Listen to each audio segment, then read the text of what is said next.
ప్రతిసారి డిగ్రీ పరీక్షల్లో కొన్ని ప్రైవేటు కళాశాలల యాజమాన్యాలు లాభాపేక్షలతో విద్యలను మాస్ కాపీయింగ్ విద్యార్థులకు మాస్ కాపీయింగ్ ప్రోత్సహిస్తున్నారు. ఇదికు ఇచ్చోడ మండలి కేంద్రంలో ప్రధాన వేదికగా మరి వార్తల్లో నిలుస్తుంది. తాజాగా జరుగుతున్న డిగ్రీ పరీక్షలను అదే తంతు కొనసాగడం పలు విమర్శలకు తావిస్తుంది.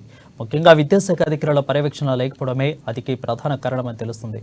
ఇదే అదునుగా చేసుకుని ప్రైవేటు కళాశాలల యాజమాన్యాలు కుమ్మక్కయ్యాయి. పరస్పర ఒప్పందంతో విచ్చలవిడిగా తమ విద్యార్థులకు నకల్ కొట్టించేందుకు అనుమతి ఇవ్వడం పరిపాటిగా మారిందనే ఆరోపణలున్నాయి. ఆయా కళాశాలలో ఆరోపణలో నకల్ చిట్టీలు అందించడమే ఇందుకు ప్రత్యక్ష నిదర్శనంగా మారింది.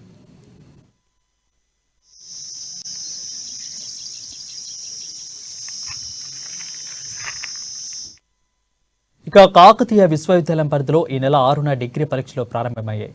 అందులో భాగంగానే ఇచ్చోడ మండల కేంద్రంలో 4 పరీక్ష కేంద్రాలను ఏర్పాటు చేశారు.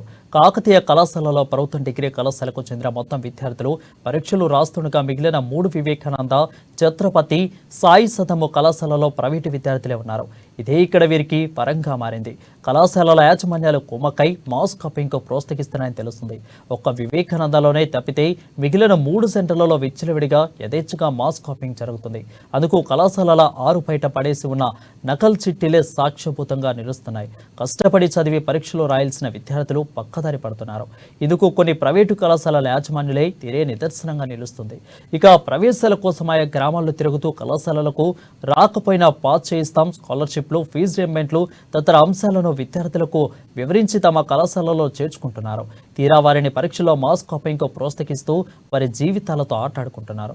విద్యార్థులకు పాస్ పర్సంటేజ్ వస్తే చాలు, ఫీజు రియంబర్స్మెంట్ను ఫీజుల కింద జమ చేసుకోవచ్చనే ఆలోచనతో ఇలా చేస్తున్నాయనే విమర్శలు వస్తున్నాయి.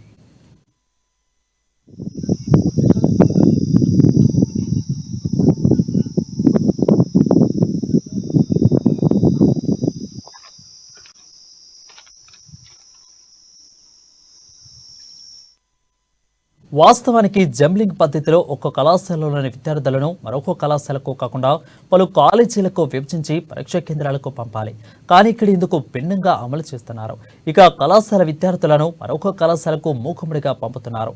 దీంతో సదరు కళాశాలల యాజమాన్యాలు పరస్పరంగా సహకారంతో అంగీకారంతో మాస్ కాపీయింగ్కు యథేచ్ఛగా ప్రోత్సహిస్తున్నారనే ఆరోపణలు ఉన్నాయి. అంతేకాకుండా సంబంధిత అధికారులకు సైతం మామూలు మూట చెప్పుతూ కూడా ఎలాంటి తనిఖీలు చేపట్టకుండా వారితోనూ ఒప్పందం కుదుర్చుకున్నట్లుగా తెలుస్తుంది.